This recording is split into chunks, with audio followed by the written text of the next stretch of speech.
Hello friends, welcome to நல்ல lovers.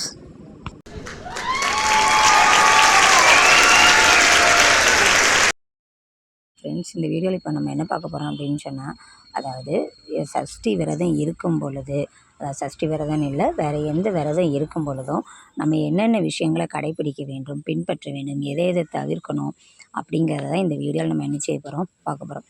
சரி, அதாவது முதலாவது நம்ம விரதம் அப்படின்ட்டு இருக்கிறோம் அப்படின்னு சொல்லிட்டு வச்சுக்கிடுங்களேன். இப்போ நமக்கு சஷ்டி விரதம் வரப்போகுது. சஷ்டி விரதம் நம்ம இருக்கிறோன்னு வச்சுக்கிடுங்களேன். இருக்கிற சஷ்டி விரதம் நம்ம ஆரம்பிச்சிட்டோம் அப்படின்னு சொன்னால், அன்னைக்கு காலையிலேயே நம்ம என்ன செஞ்சிடணும், குளிச்சிடணும். காலையிலேயே குளிச்சுட்டு வேலையை நம்ம குளிக்கிற வேலையை மட்டும்தான் பார்க்கணும். எந்த விரதம் இருந்தாலும் குளிச்சுட்டு இறைவனுக்கு நம்ம பூஜை செய்யணும். பூஜை செய்யும்போது நம்ம காலையிலே நமக்கு எதுவும் செய்ய முடியல அப்படின்னு சொன்னால், ஜஸ்ட் ஒரு பாலையாவது நம்ம பொங்க வச்சு அதில் கொஞ்சமாக சர்க்கரையை போட்டு நம்ம நெய்வேத்தியமாக அதை படைச்சி நம்ம பூஜையை பண்ணலாம். நம்ம விரதத்தை ஆரம்பிக்கலாம். சரியா? அதே மாதிரி நம்ம எந்த விரதம் நம்ம இருந்தோம் அப்படின்னு சொன்னாலும், நிறைய பேருக்கு என்ன டவுட்னால், செருப்பு போடலாமா கூடாது அப்படின்ட்டு. எந்த விரதம் இருந்தாலுமே செருப்பு நம்ம என்ன செய்யக்கூடாது, போடக்கூடாது. செருப்பை அவாய்ட் பண்ணுறது பெஸ்ட்டு. அதே மாதிரி ஒரு சில பேருக்கு இன்னும் என்னென்னா, அதாவது பிறப்பு இறப்பு தீட்டு அந்த மாதிரி வந்துச்சுன்னா என்ன பண்ணுறது, நம்ம விரதம் இருந்துட்டு அங்கே போகலாமா அப்படின்ட்டு கேட்குறாங்க. கண்டிப்பாக நீங்கள் போகவே ஆகணும் அப்படின்னா மட்டும் போனால் போதும். ஆனால் அங்கே போய் எதுவும் முடிஞ்ச வரைக்கும் சாப்பிடாம வர்றது பெஸ்ட்டு. ஆனால் அதை தவிர்க்க முடியும், அவசியம் இல்லை அப்படின்னு சொன்னால், அந்த மாதிரி வீட்டுக்கு போகிறத அவாய்ட் பண்ணுறது மிகவும் சிறப்பு.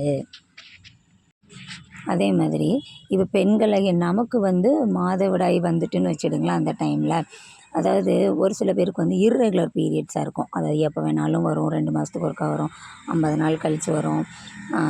அந்த மாதிரி இருக்கிறவங்க, நீங்கள் விரதம் இருக்க ஸ்டார்ட் பண்ணிட்டீங்க, உங்களுக்கு மாதவிடாய் வந்துடுச்சு அப்படின்னு சொன்னால், நீங்கள் பூஜை அறைக்குள்ளே போக வேண்டாம். மற்றபடி குளிச்சுட்டு அந்த விரதத்தை எப்படி நீங்கள் ஃபாலோ பண்ணுவீங்களோ அதை தாராளமாக பண்ணலாம்.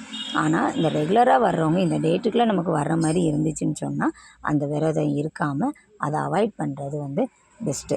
இன்னொன்று முக்கியமான ஒரு விஷயம் நம்ம கடைப்பிடிக்க வேண்டியது என்னது அப்படின்னு சொன்னால், அந்த விரதம் இருக்கிற அன்னைக்கு நம்ம பகல் பொழுதில் தூங்கக்கூடாது, மற்றவர்களிடம் சண்டை போடக்கூடாது. எந்த சாமி கதையாவது கேட்டுக்கிட்டே இருங்க. அப்புறம் சாமியுடைய நாமங்களை ஜெபிச்சுக்கிட்டே இருங்க. எந்த விரதம் இருந்தாலும் நம்ம ஒரு நாளைக்கு கண்டிப்பாக 2 முறை குளிக்கணும். குளித்து பூஜையை செய்ய வேண்டும். ரொம்ப பெரிய அளவில் செய்ய வேண்டாம், சிம்பிளாக செஞ்சு இறைவனை வழிபடலாம்.